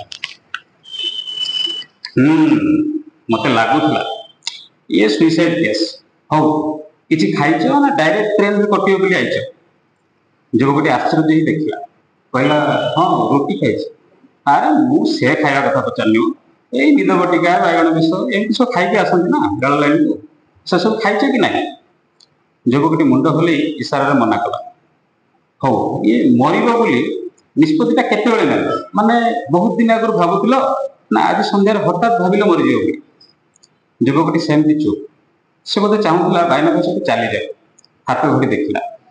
ବାଇନ ଭାଇ ବି ନଈ ପଡ଼ି ଯୁବକର ହାତ ଘଡ଼ି ଦେଖି କହିଲା, ବହୁତ ସମୟ ଅଛି, 1:40ରେ ପୁରୁଷୋତ୍ତମ କ୍ରସ କରିବ, ଆହୁରି ଅଧଘଣ୍ଟେ ବାକି। କିଛି ସମୟ ନିରବ ହେବା ପରେ ବାଇନ ଭାଇ ପୁଣି କହିଲା, ମୋ ମତରେ ଯେତେବେଳେ ମରିବାର ଇଚ୍ଛା ହବ ସେତେବେଳେ ସାଙ୍ଗେ ସାଙ୍ଗେ ମରିଯିବ। ସମୟ ଗଡ଼ିଗଲେ ମରିବାର ଇଚ୍ଛାଟା ବି ମରିଯାଏ। ମୁଁ ସୁରଟରେ ଥିଲାବେଳେ ମୋର ଥରେ ଦିନ 1ରେ ଗୋଟେ ବ୍ଲୁଟୁଥ ଇୟରଫୋନଟି କିଣିବା ପାଇଁ ଇଚ୍ଛା ହେଲା। ମାର୍କେଟ ଗଲି, ସବୁ ଦୋକାନ ବନ୍ଦ। ସନ୍ଧ୍ୟାରେ ଦୋକାନ ଖୋଲିଲା ବେଳକୁ ମୋର ଇଚ୍ଛା ମରିସାରିଥାଏ, ଆଉ ଇୟରଫୋନ କିଣିଲିନି। ଯୁବକଟି ପଚାରିଲା, ତମେ ସବୁବେଳେ ଏମିତି ଫାଲତୁ ଗପ ସବୁ କୁହ କି ମତେ ଏକୁଟିଆ ଦେଖି ମଜା କରୁଛ? ମୋ ପରିସ୍ଥିତି କ'ଣ, ମୋ ମାନସିକ ଅବସ୍ଥା କ'ଣ ତମ ଭଳିଆ ସାଧାରଣ ଲୋକ ବୁଝିପାରିବେନି। ସାଧାରଣ? ବାଇନ ଭାଇ ଠିଆ ହେଲା, ଜହ୍ନ ଆଡ଼କୁ ମୁହଁ କରି କହିଲା, ନିଦା ଫାଜିଲି କହିଥିଲେ, ଏକ ଆଦମୀ में होते हैं 10-20 आदमी, जब भी देखना कई बार देखना। ଜାଣିଛ ନିଦା ଫାଜିଲି କେତେ ବଡ଼ ସାୟର? ମୁଁ ସୁରଟରେ ଥିଲାବେଳେ ତୁମର ସେ ଫାଲତୁ ସୁରଟ କାହାଣୀ ବନ୍ଦ କର ତ। ଯୁବକଟି ବିରକ୍ତ ହେଇ ଠିଆ ହେଲା। ଯୁବକଟିର ଅବସ୍ଥା ଦେଖି ବାଇନ ଭାଇ ଚୁପ୍ ରହିଲା। ପାଖାପାଖି 15-20 ମିନିଟ୍ କେହି କିଛି କଥା ହେଲେନି। ବାଇନ ଭାଇର ପାଟି ତ ଭଲ ଭଲ, ଏତେ ସମୟ ସେ ଚୁପ୍ ରହିପାରେନି। ବିନା କାରଣରେ ବାଇନ ଭାଇ ହସିଲା, ଆଉ ତା ହସରେ ନୀରବତା ଭଙ୍ଗ ହେଲା। ଯୁବକଟି ତାକୁ ଦେଖୁଥିବାର ଲକ୍ଷ୍ୟ କରି ବାଇନ ଭାଇ ପୁଣି ଆରମ୍ଭ କଲା। ଦେଖ, ମରିବାକୁ ବେଶୀ ସମୟ ଲାଗେନି। ଚଳନ୍ତା ରେଳ ଥରେ ଗେଲ କରିଦେଲେ ତୁମେ ଜାଣିପାରିବନି କେମିତି ମଲ ବୋଲି। ଶୁଣ, ମରିବାର ଅଛି ତ ମନ ଶାନ୍ତି କରି ମରିବ। ଇହଲୋକରେ ଅଶାନ୍ତି ପାଇ ପାଇ ଆସିଲ, ପରଲୋକକୁ ତ ଶାନ୍ତିରେ ଯାଅ। ଥରେ ବି ତୁମକୁ ମୁଁ ଅଟକେଇଲିଣି କି କହ? ମରିବା ପାଇଁ ମୋ ଠାରୁ ତୁମକୁ କିଛି ଅସୁବିଧା ନାହିଁ। ମୋର କେବଳ କହିବା କଥା ହେଲା କି ଏତିକି ଯେ ସମୟଟା ଟିକେ ଚେଞ୍ଜ କରିଦିଅ। ସକାଳ ହେବା ଆଗରୁ ଆହୁରି 4ଟା ସୁପରଫାଷ୍ଟ ଅଛି। ଗୋଟେ ତ ଠିକ ସୂର୍ଯ୍ୟୋଦୟ ପୂର୍ବରୁ କ୍ରସ କରିବ। ତୁମେ ମାଇଣ୍ଡ ସେଟ୍ କର ସେ ଲାଷ୍ଟ ଗାଡ଼ିରେ କଟିବ, ହେଲା? ହଉ, କହିଲ ତୁମ ନାଁ କ'ଣ, ଘର କୋଉଠି? ଯୁବକଟି ମୁଣ୍ଡରେ ହାତ ଦେଇ ବସି ପଡ଼ିଲା। ଯୁବକର ଭାବ ଦେଖି ବାଇନ ଭାଇ କହିଲା, ହଉ କହିବା ଦରକାର ନାହିଁ, ଗୋଟେ ଦିନ ପରେ ଖବରକାଗଜରେ ତ ନାଁ, ଗାଁ ଠିକଣା ସବୁ ବାହାରିବ, ଆଉ ଆତ୍ମହତ୍ୟାର କାରଣ ମୁଁ ପଢ଼ିଦେବିନି। ଯୁବକଟି କାନ୍ଦିଲା, ଆଖିରୁ ଲୁହ ପୋଛି କହିଲା, ମୋ ନାଁ, ଗାଁ ସେସବୁ ଜାଣିଯିବ, କିନ୍ତୁ ମୃତ୍ୟୁର କାରଣ ଜାଣିପାରିବନି। ବାଇନ ଭାଇ ସ୍ୱଭାବବଶତଃ ହସିଦେଲା। ଯୁବକଟି ପୁଣି ରାଗିଲା। ଯୁବକର ରାଗ ଦେଖି ବାଇନ ଭାଇର କଥା ସଳିଲା। କଥା କ'ଣ କି, ମୋର ଏଇ ହସିବା ଅଭ୍ୟାସଟା ବହୁତ ପୁରୁଣା, ଆଉ ଏଥିପାଇଁ ବହୁତ ହଇରାଣ ହେଇଛି। ଥରେ ବାରିକ ସାହିର ଗୋଟେ ମାଇକିନିଆ ଦୌଡ଼ି ଦେଇକି ମରିଥିଲା। ତାର ଆଖି ଆଉ ଜିଭ ପଦାକୁ ଏମିତି ବାହାରି ପଡ଼ିଥାଏ, ଲାଗୁଥାଏ ଯେମିତି ସେ ଭଙ୍ଗି କରିକି କାହାକୁ ଫତେଇ ହଉଛି। ସାରା ଗାଁ ରୁଣ୍ଡ ହେଇଥାନ୍ତି, କନ୍ଦାକଟା ଚାଲିଥାଏ। ମତେ କିନ୍ତୁ ତା ମୁହଁ ଦେଖିଦେଲେ ହସ ଲାଗେ। ଥରେ ଚାପିଲି, 2 ଥର ଚାପିଲି, 3 ଥର ଚାପିଲି, ତାପରେ ତ ଉଠ ଫଟେଇ ହସ ବାହାରି ଆସିଲା। ତାଙ୍କ ଘର ଲୋକେ ବାଡ଼େଇବା ଆଗରୁ ଦୌଡ଼ିକି ପଳେଇ ଆସିଲେ। ପୁରୁଷୋତ୍ତମ ଏକ୍ସପ୍ରେସ ଚାଲିଗଲା। ତା ପଛେ ପଛେ ଗୋଟେ ମାଲଗାଡ଼ି ବି ପାରିଲାନି। 2 ଜଣ ରେଳଧାରଣା ଉପରୁ ଉଠି ଆସି ପାଖରେ ପଡ଼ିଥିବା ଗୋଟେ ସିମେଣ୍ଟ ଚଟାଣ ଉପରେ ବସିଛନ୍ତି। ଯୁବକ ଜଣକ ଟିକେ ଟିକେ ଥରୁଥାଏ, ଭୟରେ କି ଶୀତରେ କେଜାଣି, ଜାଣିବା ମୁସ୍କିଲ। ଯୁବକଟି ଜହ୍ନକୁ ଦେଖୁଥାଏ, ଆଉ ବାଇନ ଭାଇ ଯୁବକଟି ଚିନ୍ତା କରୁଥିଲା, ଏ ଲୋକ ମୋ ମନ କଥା ବୁଝିପାରୁନି। ବାଇନ ଭାଇ ବି ଭାବୁଥିଲା, ଯୁବକଟି ତା ମନ କଥା ବୁଝିପାରୁନି। सुनसान जगह अनेक समय नीरव रहा पर बाइन भाई आरंभ कला मोर गोटे सांगर स्त्री गोटे अलग पुओ को भल पाऊला दिने ता स्त्री प्रेमिक कथार ता पखाड़ विष देदेला कौन है युवकटी आग्रह पचार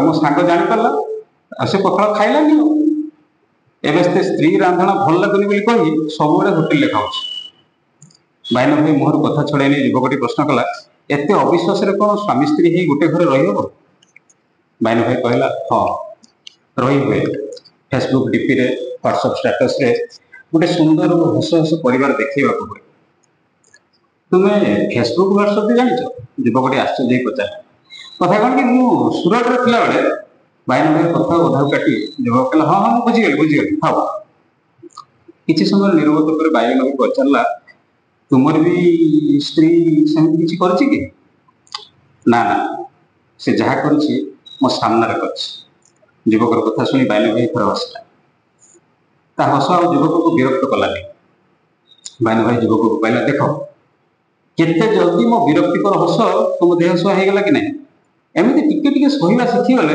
दुख भी खुशी दब निजको दुर्बल भाव ही सबुठ बड़ आखि बुझी आलुओ खोजा छाड़ निज शरीर परित्याग करनी बर जहाँ किसी तुमको शारीरिक मानसिक बौद्धिक भाव में दुर्बल कर परित्याग कर बाइन भाई कथा शुणी युवक को लगिला बाइन भाई कृष्ण आउ से अर्जुन तुम एत कथा कौट शिखिल सत कह तुम किए अति विनय ही युवकटी पचारा बाइन भाई पुणी चिराचरित हस सूरत थिला बेले किछि किछि बही पढ़े से मन रही युवकटी हसिला एक हृदय थिला हस अविकल बाइन भाई पर आ गोटे ट्रेन विकटाल शब्द कर चलीगला एवं कह कौन है युवकटी हृदय खुली उत्तर रखला मु सरोज बेहरा हाईस्कल पास कला पढ़ी घर अवस्था भल नाला बाहर को पलैली मुंबई में गोटे ग्यारेज रे काम कली से ड्राइविंग शिखी किसी दिन गाड़ी चलैली लोन रे गाड़ी आनिली गोटे गाड़ी 12 वर्ष भितर मोर 7टा गाड़ी हो गला मुंबई रे घर भी अच्छी मोर 3 वर्ष तले निरोगी को बाहागर प्रथम वर्ष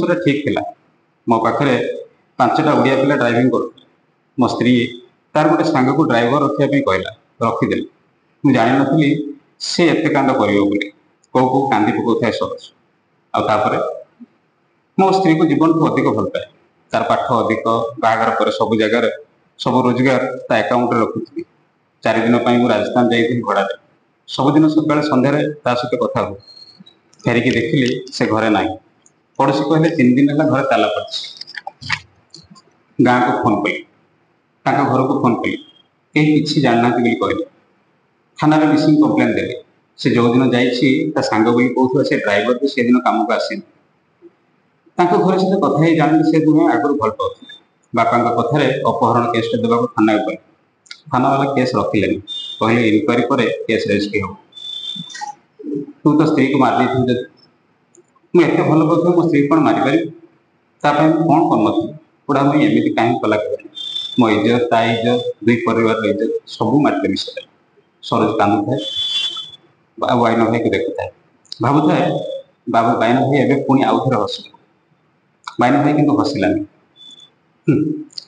एति कथा तुम बाहर मर ना से चाहूँ मु मरी जाए माने आज सका से फोन कर कहला मु मरीगले से खुशी हो मुझे बाटर कंटा बाहा बाठर तार सब इच्छा मुझे पूरण कर शेष इच्छा पूरण करदे सब समाधान हो एथर बाइन भाई पुणी हसला कहला एमती नारी शेष इच्छा बोली किसी न था प्रेमिक थी स्त्री इच्छा पूरण जदि स्वामी मैंने लगिजे तो समाजर अधा पुरुष गच्छे झुलुवे ना ट्रेन लाइन में शुई जान 2 जन को मझे अन्य कहीं आसीगले ग्रहण लगी जाए सूर्य और पृथ्वी मझे चंद्र कि सूर्य चंद्र मझे पृथ्वी सेमती संपर्क कहीं पशिले जीवन में ग्रहण लगे से ग्रहण बेसी दिन रहे विश्वास कर तुम जीवन में ग्रहण भी हटिज तुम पूरा गाड़ी चलाइब रास्ता पथर आसिले पथर हटे आगेब ये पथर को मुंडे पिटी हे पथर हटाइवाई साहस संचय कर एतक कहला बेले बाइन भाई आखि जमी लाल ही आसला स्वरर थिला एक रक्तमुखा बाघर गर्जन सरोज उपर किंतु बाइन भाई कथार किसी भी प्रभाव पड़ू ना सरोज कहला मु गाड़ी आगे लिखी प्रत्येक सूर्य उदय एक पुनर्जन्म जन्म हो कर्म कर राति मरी जाए से कथा मो सत हो भाविनी। काली सकाल सूर्योदय देखिबार सौभाग्य मते मन नाही। एतक कही पुणी थे रेल धारणा उपरको चलीगला सरोज। ता पछे पछे बाइन भाई भी रेल धारणा बस पड़। परवर्ती ट्रेन आसवा आ कि समय थाए। बाइन भाई कहला हो जदि मरिया ही शेष निष्पत्ति तेज मोर गोटे उपकार कर जाओ। तुम स्त्री एत सब कल आ तुमको मृत्यु तुम मृत्यु को 12:45 रु 3:45 3 घंटा घुचे देला प्रति किसी उपकार करनी कह मु शेष मुहूर्त कौन करें। जदि किसी मागिबार अच्छी तो माग देवार क्षमता थे निश्चित दे। दानवीर बलि राजा बामन अवतार विष्णु को मागिबार अभय देवा कहला सरोज। बाइन भाई कहला मोर टंका पैसा किसी दरकार ना केवल टी परिश्रम करने हम तले साइकेल रे 3 रोड मझे बस्ताटे अच्छी ताकू मुझे एका टेकी पार 2 जन मिसिकी तो ऊपर को नहीं आसा एति साहय केवल कर बस्ता रेल लाइन उपरू कहीं आने सन्देह नजर पचारा सरोज। बाइन भाई पुणी हसदेला कहला से बस्तार मो स्त्री मृतदेह अच्छी तो तुम्हें रेल धारणा शुला बेले मो स्त्री को भी तुम पाखे आनी शुईदेवी समस्त भाव तुम्हें देह प्रेम कर आत्महत्या करदेल। तुम्हें मरीगले तुम स्त्री खुश ता इच्छा पूरण कर तुम्हें खुश पुलिस मत सन्देह कर मुझे खुश गोटे हैप्पी एंडिंग हम ना। एति कही सरोजर हाथ दबी एक रकम घोषारी नापर तौक भिड़ला बाइन भाई। झापसा आलुआर बाइन भाई को गोईठाटे मारी बिल बाट दे एक मुहा दौड़ा सरोज। पछर शुभुला पंचजन्य शंखपुरी रेलगाड़ी आ सहित ताल दे बाइन भाई टिपटा हस। हाँ हाँ धन्यवाद।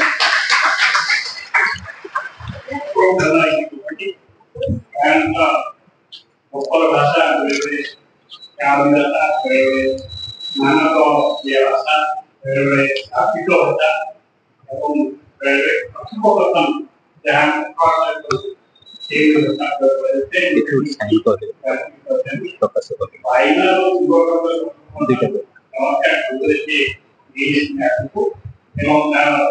श्वेत भाग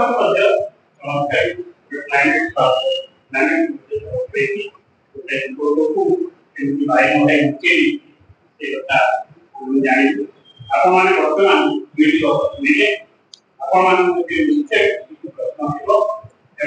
माध्यम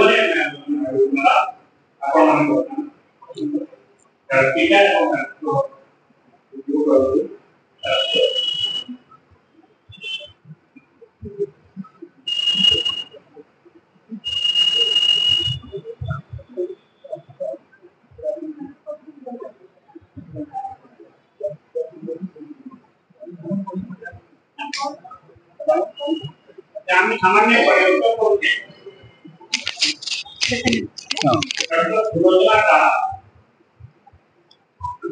बहु वर्ष धरी साहित्य साधना कार्तिका उपन्यासिका प्रारंभिका लघु कथा बहु पुरस्कार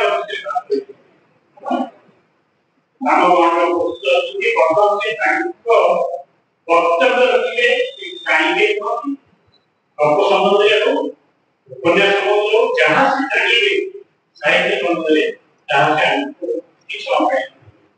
मैडम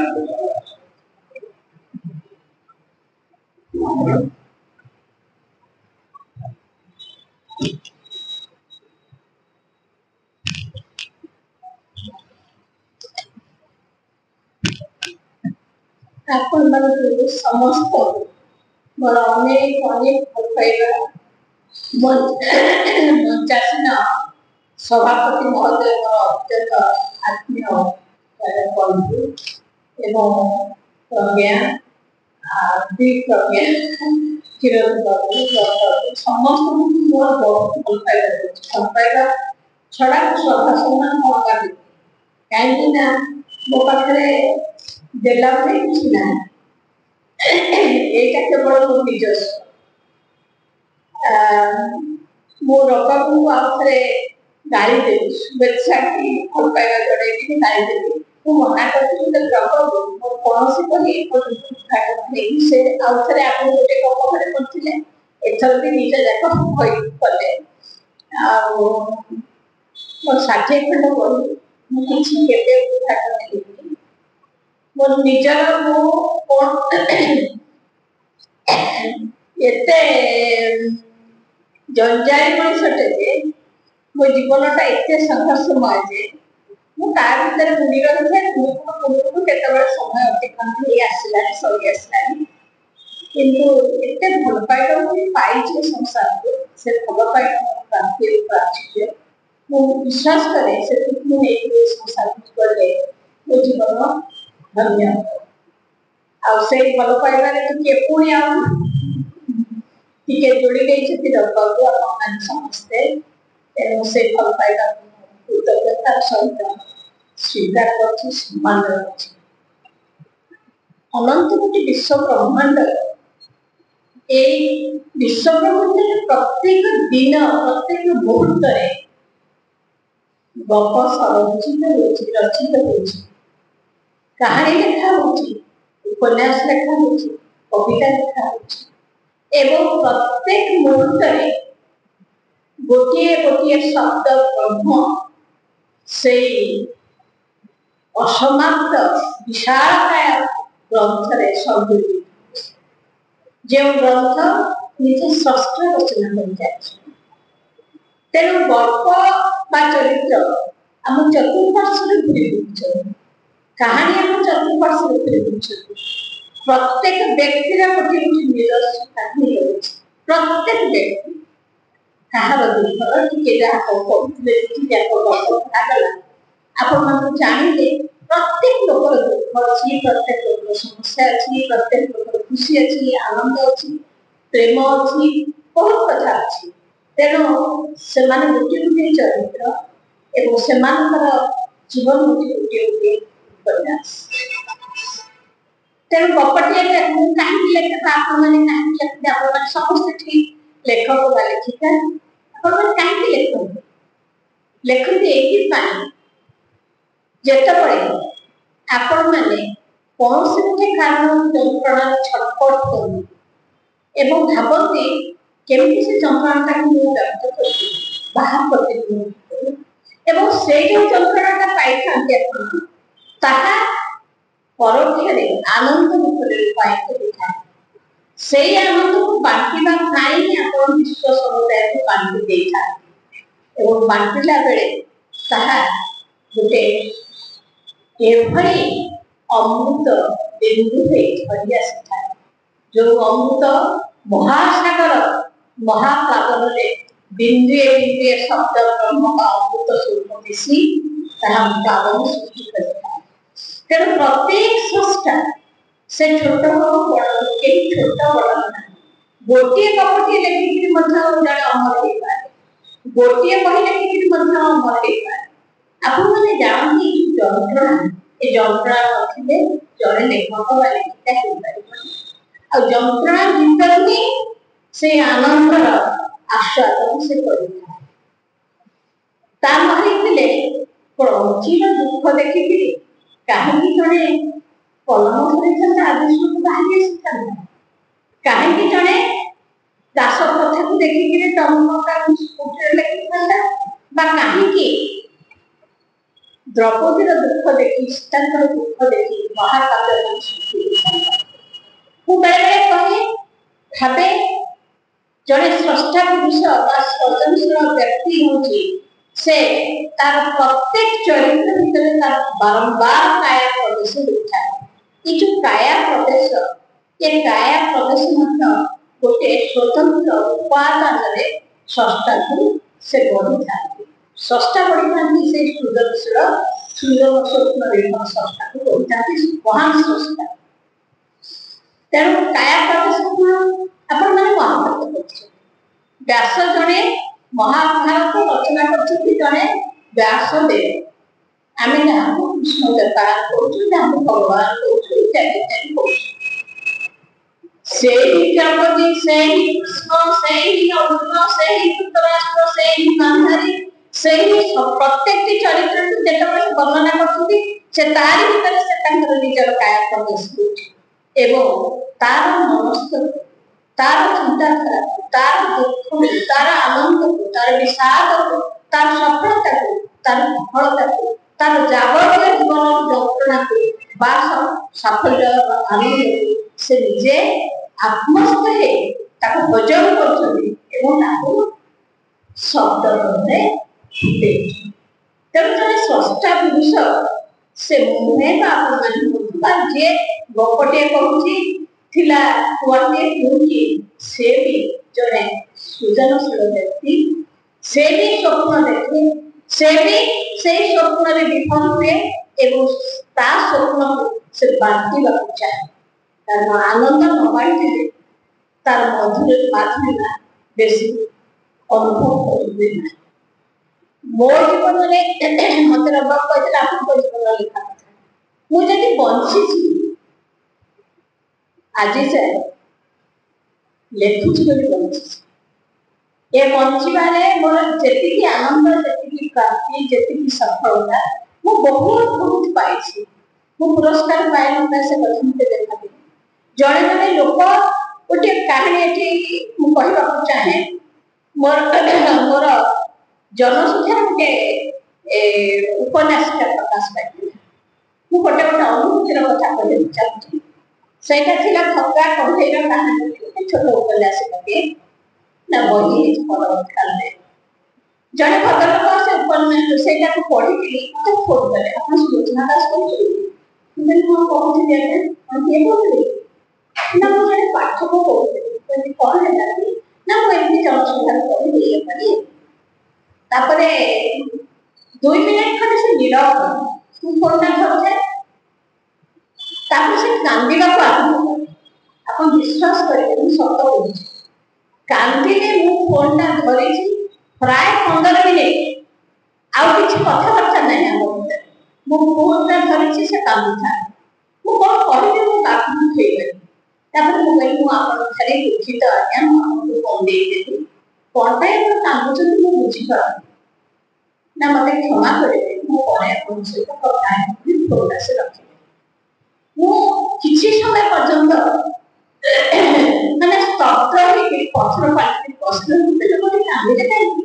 ବୋଧହୁଏ ସେ କାହାଣୀର ମର୍ମସ୍ଥଳ ତାଙ୍କ ମର୍ମସ୍ଥଳକୁ ଭେଦିଥିବ, କାରଣ ତାଙ୍କ ସହିତ କୌଣସି ସାମଞ୍ଜସ୍ୟ ଥିବ ସେଇ ଘଟଣାଟି।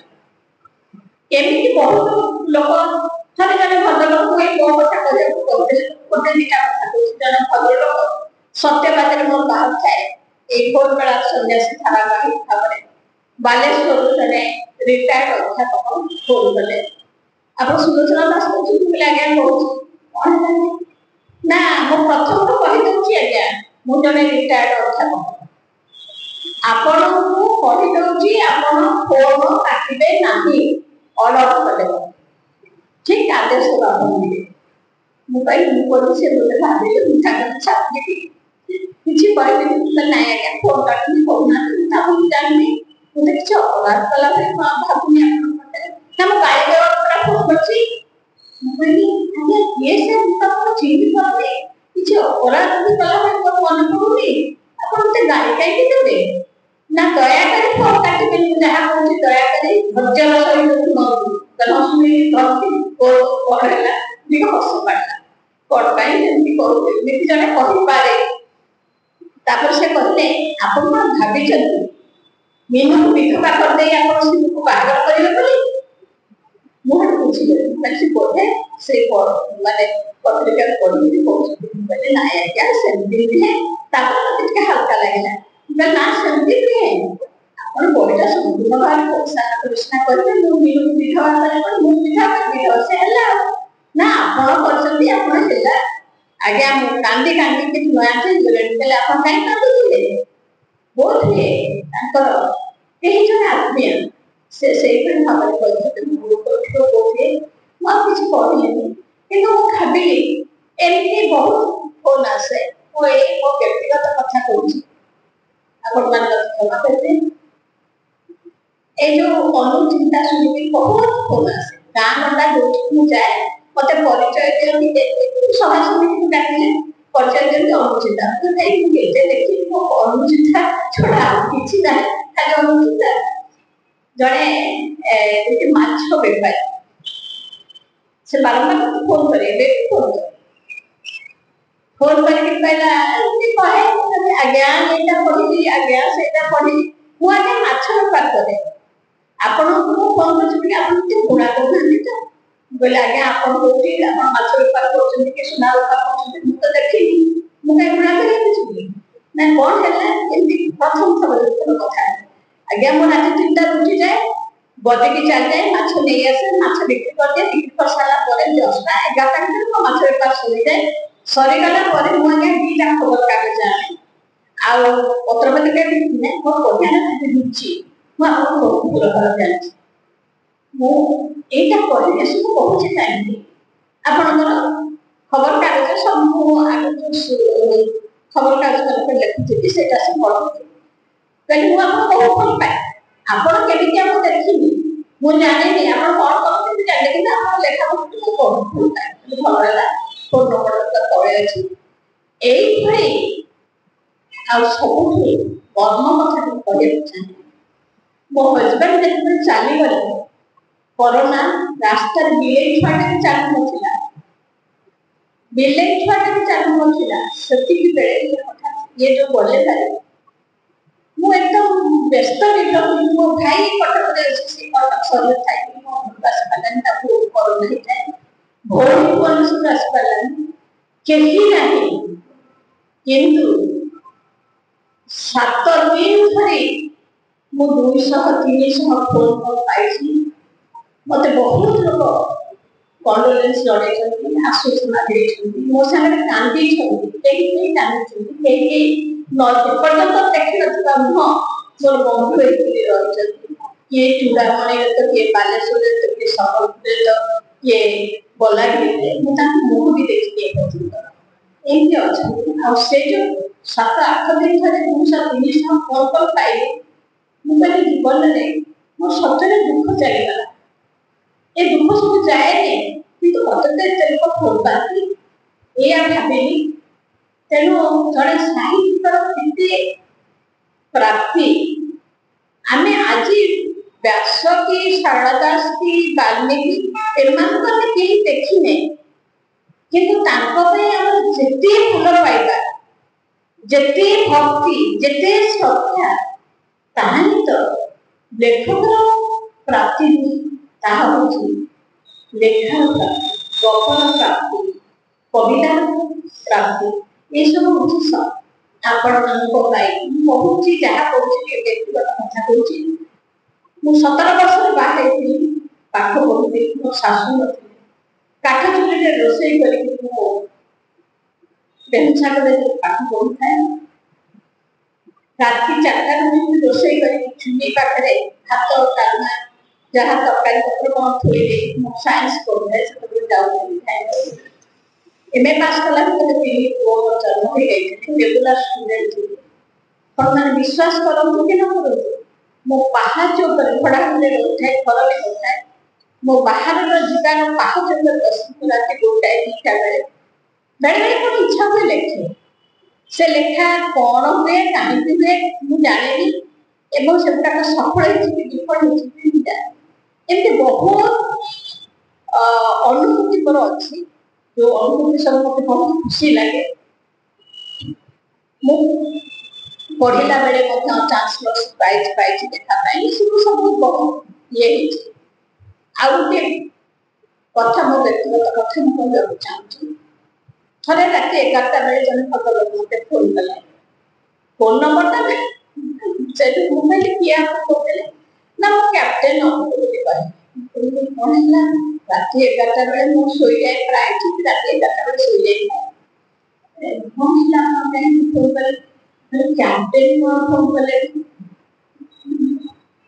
କହିଲା କଣ ମୁଁ କହିଲି ବୁଝିପାରିଲି କାହିଁକି ଫୋନ କଲେ ଇଏ ହେଇଗଲେ ମାନେ ଭାବି ପାରିଲେନି କଣ ଅଛି ଆଜ୍ଞା ବୁଫେ ଲାଗିଛି ଭୁବନେଶ୍ୱରରେ ମୁଁ ବୁଫେରୁ ରବି ରାୟଙ୍କର ମାଟିକୁ ଆକାଶ ବହିନା ଆଣିଲି ତାକୁ ଏବେ ଏଇ ଭିତରେ ଏଇ 10 ମିନିଟ ଆଗକୁ ସରିଲା ଏବଂ ମୁଁ ଆପଣଙ୍କୁ ଫୋନ କଲି ମୋ ଫୋନ ନମ୍ବର ଆପଣଙ୍କ ପାଖରେ ନାହିଁ ମୁଁ ତ ଆପଣଙ୍କୁ ଚିହ୍ନିକି ଜାଣିନି ନା କଟକ ଭୁବନେଶ୍ୱର ଭିତରେ ଏତେ ଆତ୍ମୀୟ ଅଛନ୍ତି ବନ୍ଧୁବାନ୍ଧବ ଅଛନ୍ତି ଆପଣଙ୍କୁ ଫୋନ ନମ୍ବରଟା ପାଇପାରିବି ନା ମୁଁ ପାଇଲି ମୋ କାଲିକି ବାସି ହେଇଯିବ ସେଥିପାଇଁ ମୁଁ ସଜସଜ କରୁଛି।